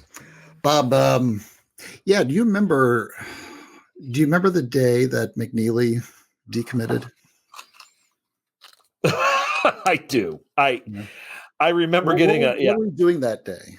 I don't even we were getting ready for was it the Minnesota game? Was that what it was? I can't remember. It was around there, but remember what we did that night? We jumped on assembly call, right? We did, didn't we? Yeah, that was it. I couldn't remember if it was on the radio show or it was on a post game that we did the post game. And we that was a fun one just because we actually brought alcohol that episode. So. We did. I broke my rule of not drinking on camera because it's like, well, we got through it. And yeah. And I think we just kind of knew it was going to be a little rough, and it was good. It was well attended, we'll say that. It was well attended. Yeah. But that night, around that time, much conversation about the next year, because everyone kind of figured like, oh my God, this year's really just doesn't seem to be going anywhere. Well, let's talk about 2024, 2025 and the roster and what was needed. And around that time I posted, I guess it was I was talking at that time about posting I'd done on Pigs. How big the mountain was. Yeah, exactly. That was basically the topic was exactly what will IU need to add, considering what they're going to lose to get back vaguely to where they were the year prior, which was, the Trace Jackson Davis, his final year where IU was a 4 seed. So what would it take for IU to get back to a 4 seed? And so I did my usual calculations, and I have a system where I can usually take a team, take their box plus minus, take the year of, their career progression, are they freshmen, sophomore, juniors, and I can create something like a kind of probability matrix of exactly where players are probably going to hit. Again, based upon the kind of team, the kind of guys they're going to be surrounded by, and come up with a number that's going to place a team about where I think they're going to be in terms of, let's say, the NCAA seeding. Because you can see through history that 1 seeds, 2 seeds, 3 seeds, you actually see like a variance from one level to another, where their box plus minus is in terms of like, the top 5 players on the roster, or the top 8. Right. And so I basically did that exercise for IU, and I said, okay, looking what IU's losing, they're losing Khalil Ware, which was their best player, bringing back, Galloway, Renew, Mbako, and just having lost McNeely, I had to take him out of the equation. Right. I said, okay, well, how big is the mountain? And that night on that show, I remember saying the mountain is very considerable. It's Everest. To get back to, like, let's say a 4 seed. I think I remember when I said that. I remember like the chat was very was very enthusiastic in responding to that. So I'm saying, there's no way we're going to be able to get enough players. And other people say, one of our favorite shticks is we talk about you as the Grim Reaper. Yeah. What is? Yeah. Someone posted on there. Yeah. Someone said something like, this is. It's like 2 rocket scientists telling us why our team sucks. I told Jared, like, we need to pull that from the chat and make that like the banner of the X's and Joe's show. Yeah, and really, again, you being I believe, as I call you, the half empty optimist, and me being the half full pessimist. Yeah. We play our roles very well. And sometimes I am death destroyer of worlds. Yeah. But the point is, it's about reasonable expectations. Yeah. And I think, and again, you kind of you after evaluating, and you had to wait until the end of the end of the portal to really kind of say, okay, where does this thing end up? Yeah. And it looked a lot, and honestly, they got a hell of a lot closer than I think most programs would have. Yeah, exactly. If you look at, so when I did my projections, I came up doing, sort of doing the scenario play of like, okay, each player has like a high end, low end, and a medium expectation based upon like, the historical data of, players at their level. And what I came up with when I did all the calculations is that I think if I were forced to create, let's say, the most likely seed for IU going to next year, I'd say it'd be about a 5 seed, which is pretty good considering where they were. Now, again, that's the midpoint of, let's say, the distribution curve of all potential outcomes. That doesn't mean that they're going to be exactly a 5 seed. No. It means it could be a 4 seed. It could be a 6 seed. But those are the 2 next, maybe most possible outcomes. Then you go a little bit less likely is a 3 seed and less likely, is like, 6, 7 seed. And you just go down from the bell curve.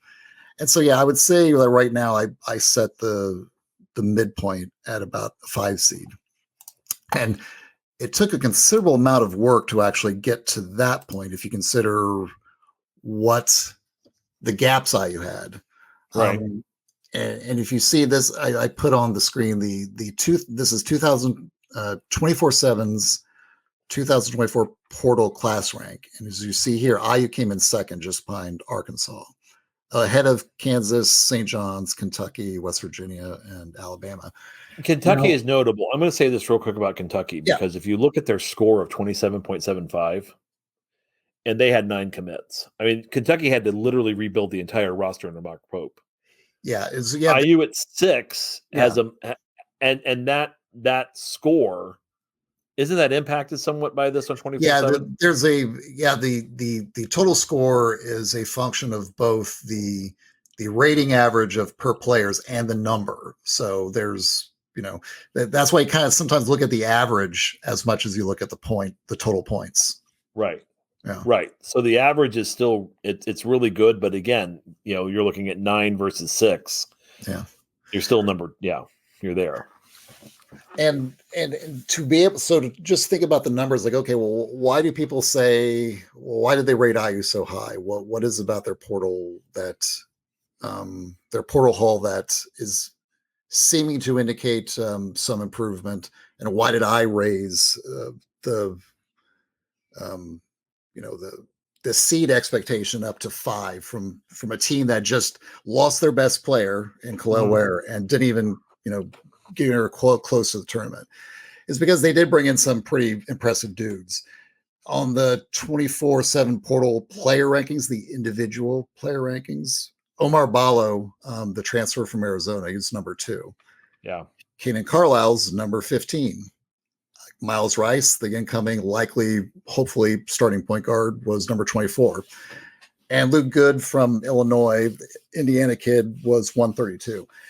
You have 3 top 25 rated portal players. Right. That's a really good portal haul.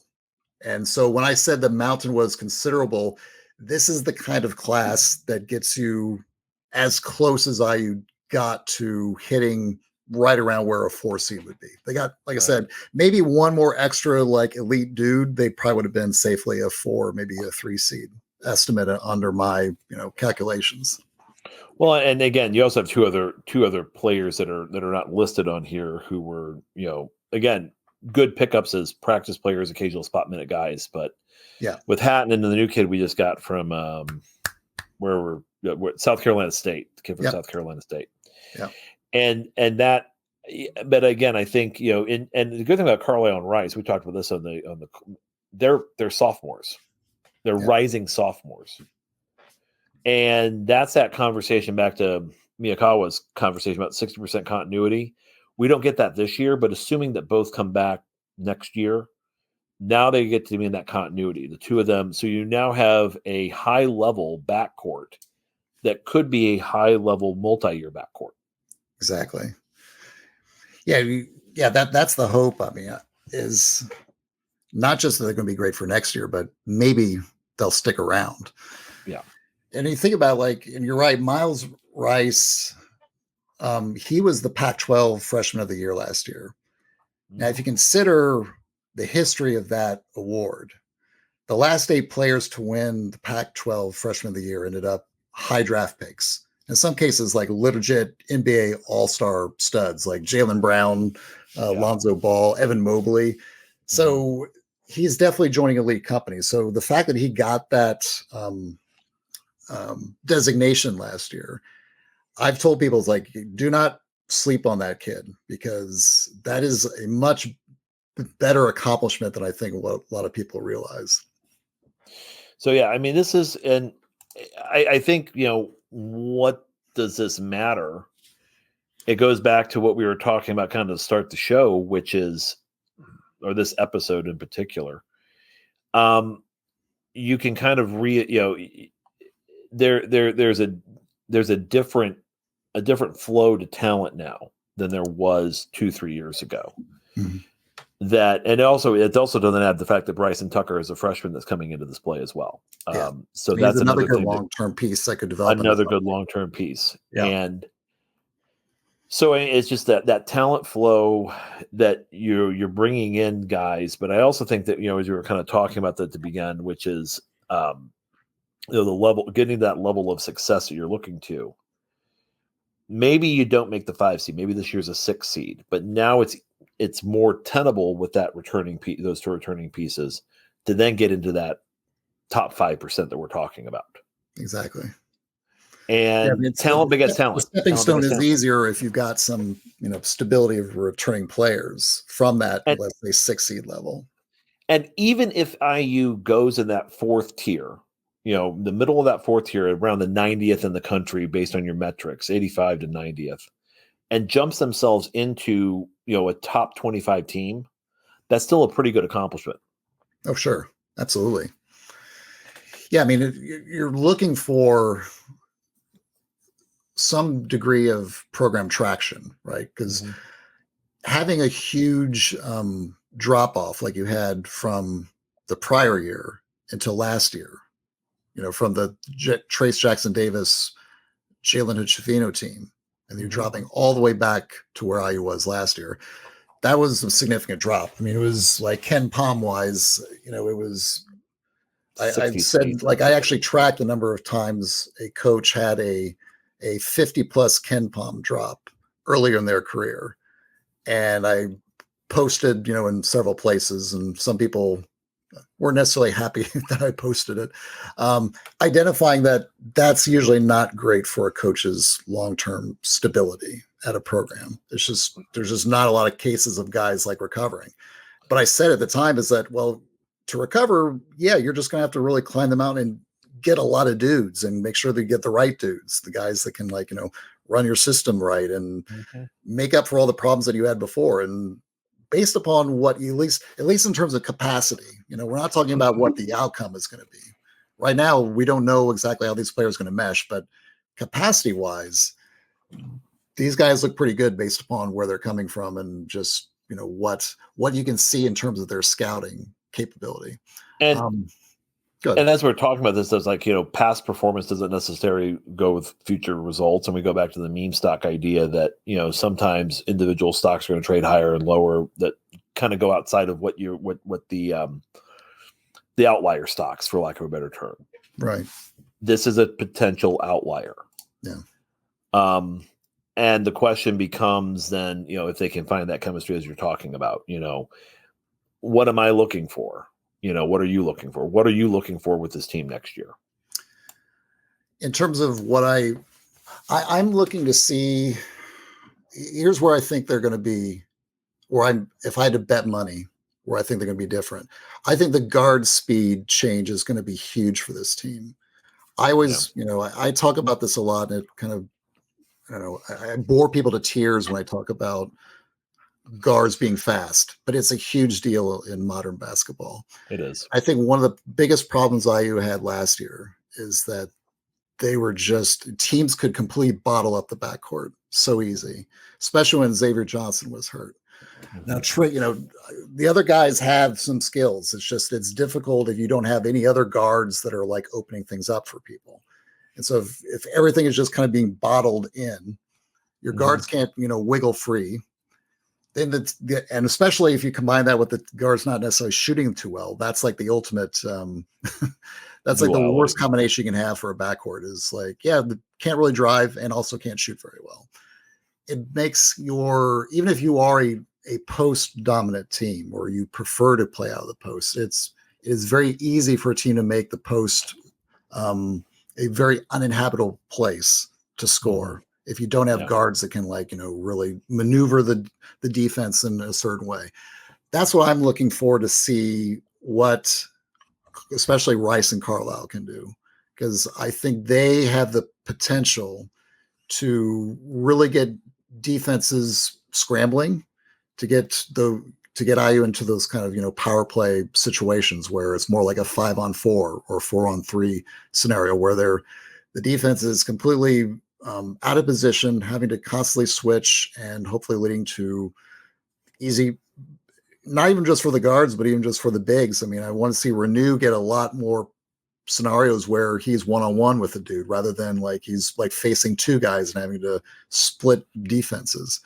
Hopefully Omar Ballo getting a lot of lobs too, because I think Rice and Ballo running pick and roll could be a lot of fun to watch. Well, and it could also be a lot of fun to watch if they use Ballo as post seal and they get him on cuts off, dives up their post seals. Yep. I mean, if you run a two-man game, you could run IU zoom action. You now have multiple options coming off. One problem Trey Galloway had was he's at times was a sole driver. Gabe Cupps was not really at a position where he was driving the ball effectively or really at all. And there were times on the floor where you had Cupps, when you look at IU's starting five when Johnson was hurt or wasn't playing those guys in there, you didn't really have, you had Trey Galloway basically doing the work of what now is three men in a college scenario. Right. But I can see if Ballo can do those seals, and you could put Renew and Renew and Rice, Renew and Carlisle, Renew and Galloway, even Renew and Cupps in some situations into that two-man game on the strong side. Empty side actions, zoom actions that they're running. The other key is, you're talking about the power plays, but it's also that, because those power plays are created by help dilemmas. And so teams are going to adjust by bringing more help and bringing help from different angles and different locations, different packages. Will they be able to read and react to those changes on help, and then hit a guy like a Luke Goody, who is predominantly almost exclusively a 3-point shooter. Yeah, he has Kane very and few Carlisle. 2-point attempts in his career. Kane and Carlisle is a 3-point shooter. So if you can get to those guys, and Makambako is probably a good example. It's probably the best example of this too, where catch the ball, ready to shoot, well-delivered pass. And one of the weaknesses with Xavier Johnson, one of the things that the areas of improvement, the areas of his game where he wasn't where a lot of players in his position were, was that level 3 read, that read going to hit the guy on the perimeter based on help dilemma. Yep. And I think Rice sees more of the floor. We saw that with his Washington State experience. Yeah. And as a consequence, I'm looking for a lot of level 3 reads. Yeah. I saw Rice he made some of those 360 passes, right? We was thinking about the 180 passes are basically everything in front of me and immediately, to the left or right of my ears. You saw Rice a few times where he would drive and immediately knew that there was a trailer coming. Turn around, hit the trailer, shot goes up. And you're right. I mean, that's the kind of thing you want to see from your point guard is dislodging the defense, but also finding exactly where the ball should go. And again, you also have a team that can defend. They should be. I mean, their defense did improve over the course of the season. Can they first off isolate ball handlers into segments of the court, protect the nail without giving up the slot or wing 3? Yeah. And if they can figure out how to do that, if they can help and recover faster, we're looking at again that's where. So people who are asking the question, well, what are they going to have to do? And I know we put it on message boards. We've talked about it ourselves. If you're reading this, that's I think where we're really interested in seeing what they're going to be able to do is if they can just kind of get. And again, we're not talking about wholesale major changes. We're talking, can you get better in 10 overall possessions in 135 possessions on both ends? Yeah. Can you flip 10 possessions? Yeah. If you can flip 10 or even 5, if you can flip 5 possessions, that's a huge difference. Exactly. And there's some of those marginal measures that I look at that could really be big for IU that may not really be obvious to people, but are going to show up in the final score. Just thinking about free throw productivity by guards. Right. I think on one of the pods I talked about how IU's guards were very unusual in that they were literally at the bottom of Division I in terms of producing free throws, just getting to the line. And then they compounded it by being one of the worst teams in college basketball in terms of converting free throws by guards. Mm-hmm. So couldn't get there. And when they got there, were shooting basically 360, whatever, in college basketball. You look at Carlisle and Rice, those guys get to the line and they hit them pretty effectively. Yeah. Now, if you can get an extra 4, 5, 6 makes a game from your guards, that's huge. It doesn't seem like it's huge, but it is. And it'll show up quietly in the final outcome of many games, I think. And so again, it's just another of those things about, I think, the guard dynamics going from, again, our guards, if you just broke them out by unit, they basically had the output of about a Ken Palm 200 squad. Yeah. If you can get them to be at least, top 50 would be great, be a huge improvement. I saw some podcast had IU's backcourt in the top 20. So, and that adds on. That kind of improvement is going to be the potential of the improvement is. You have Makambako, who's a potential all Big Ten player. You have Malik Renew, who's a potential all Big Ten player. Right. You have Trey Galloway, who may be the best 6-man, I would say, who has high 6-man ability. Whether he starts or he's a 6-man doesn't matter where he's going to be because he's versatile in 3 spots on the floor, can guard 4 if he had to. You have a lot that's there. That's already still there. And then, and that's, if you can look at the top 8, IU has a solid top 8. Yeah. And that's what you need if you're looking at deep tourney runs, if you're looking at competing for a conference championship, at least, and in a brand new Big Ten, being in the top 4 would be very important for this program. Sure. Yep. And all those other, and it'll be interesting because all the other stuff is, can Ballo and Renew coexist? What is the scheme going to look like? All that stuff. That's still all up in the air. What we're just talking about here is that some of the, at least reasonably knowable things. Hey, are pretty listen, positive. I just made some scheme predictions there. I'll tell you that much. I just know you kind of did. said, okay, that I did that. Okay, I like so that. Well, whether that will that's what be I do. implemented, we'll see. And if they find something else that works better, I'd love to see it because that's what I love watching. Because it's like, man, I didn't think. Okay, that's an interesting way to do it. Yeah, That's an exactly. interesting way to do it. Yep. So speaking of interesting ways to do it, boy, the United States men's basketball team gave us an interesting one yesterday. Oh yeah. You watching the Olympics? I mean, I do watch. The most insane question: do you watch the Olympics? Everybody, I think, watches the Olympics in some way, shape, or form. Exactly. Even if they go on Facebook and say, "I'm not watching because I'm mad about something," Yeah. they're still paying. Because if they weren't paying attention, they wouldn't making a big deal about not paying attention. Yeah, exactly. And people are drawn to it because of social media controversies and all that. So it's I mean, it's a thing. they were drawn to it when Jim Thorpe said, "Thanks, King." Back in 1912, we got on the telegraph line from Stockholm, and before you knew it, boom, there he is. Yeah. I'm curious, Bob. What did you think of the opening ceremonies? It was weird.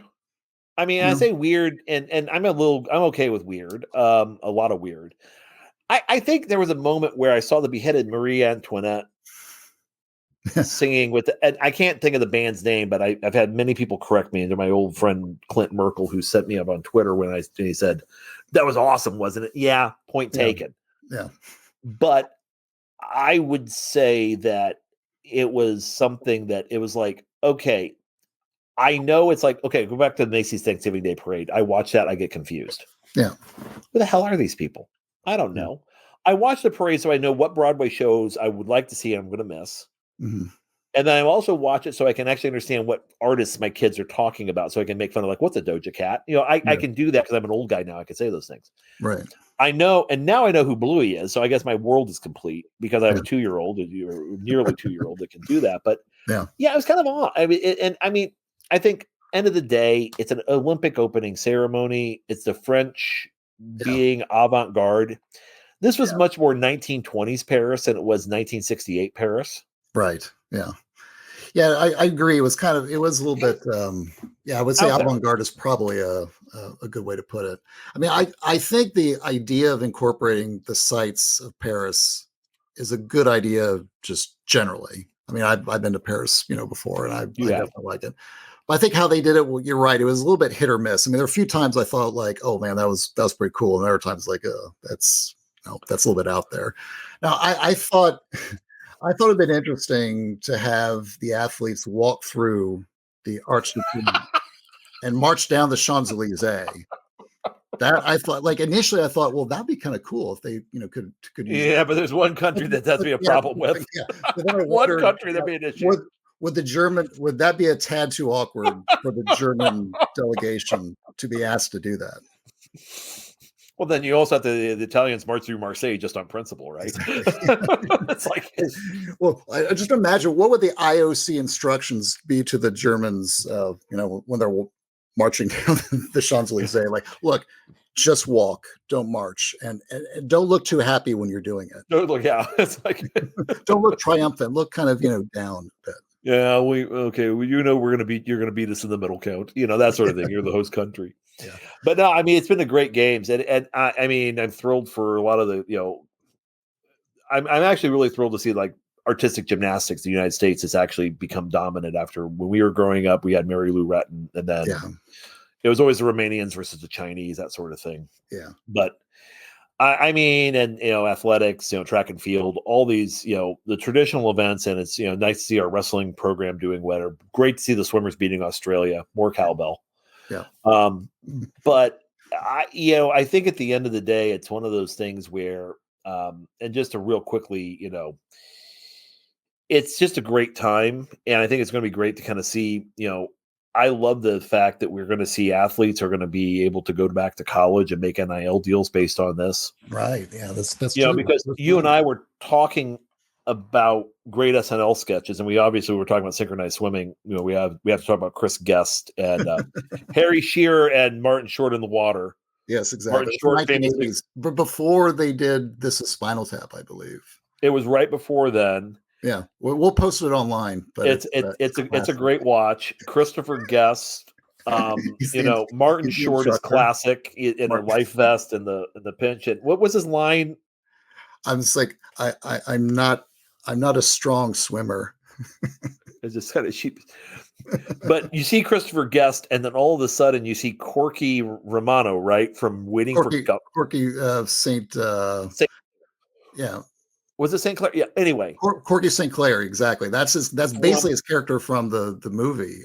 You see the genesis of Corky St. Clair when I think mentions Shakespeare Regional Theater, exactly. and I'm like, oh, those guys, they took a character from an SNL skit and 10 years made a movie. Later, exactly, made a whole movie based on that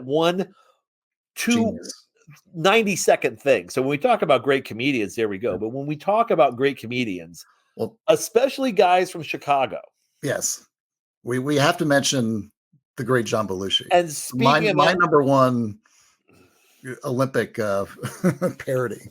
Little donuts, little chocolate donuts. Yes. John Belushi winning, I guess it was like the heptathlon. Decathlon. The men run the decathlon because the men throw the discus. The women don't throw the discus. I learned that last night. Exactly. What's the event they skip? Oh, maybe it's the 1500 also, but no, they skip the discus. I think. Yeah, in the skit, John Belushi wins the gold medal, and it cuts to him eating chocolate donuts. As he's got a cigarette. Yeah, that's Winston. The favorite part is I love the sincerity of how he delivers it. He's like smoking the Winston cigarette. Says, I logged a lot of miles training for that day, and I downed a lot of donuts. a direct copy of the Wheaties box of the other decathlete of that time frame, the actual decathlete. Yeah, the great Bruce Jenner. Caitlyn Jenner now. Yeah, yeah. So we're hoping now that we can see some other athletes that can get some Wheaties boxes out of this deal. So little chocolate donuts have all the sugar I need to get all the sugar I need. It's on my training table. Hey, we should have the Saps Donut Factory in Columbus. Let me tell you, we love that stuff. All right, so back on that note, thanks to Bob Thompson for the music and the sound of the show. And special thanks to John Ringer of rigdesign.com for designing the logo and the look of the show. Yep. And looking forward, next episode 16, is the blue blood coaching job really dead? With special guest Bo Haynes. Disclaimer, Bo is one of my oldest and dearest childhood pals, and he'll be coming on to discuss his theory that the idea of the blue blood coaching job may be coming to an end, or at least regressing in terms of its importance in college basketball. So he'll be coming on board with Bob and I to discuss that. Look for that to drop probably maybe the last week of August, so maybe like 2 weeks from now. So until then, this Endless Conversation was brought to you by the Back Home Network. Be sure to check out all the great BHN content, including Assembly Call, Doing the Work, Right Up Meridian, The Dribble Drive, and Crimson Cast on YouTube and BackHomeNetwork.com. Until next time, I'm Mike Weemuth. And I'm Bob Mose. Have a good one, everybody.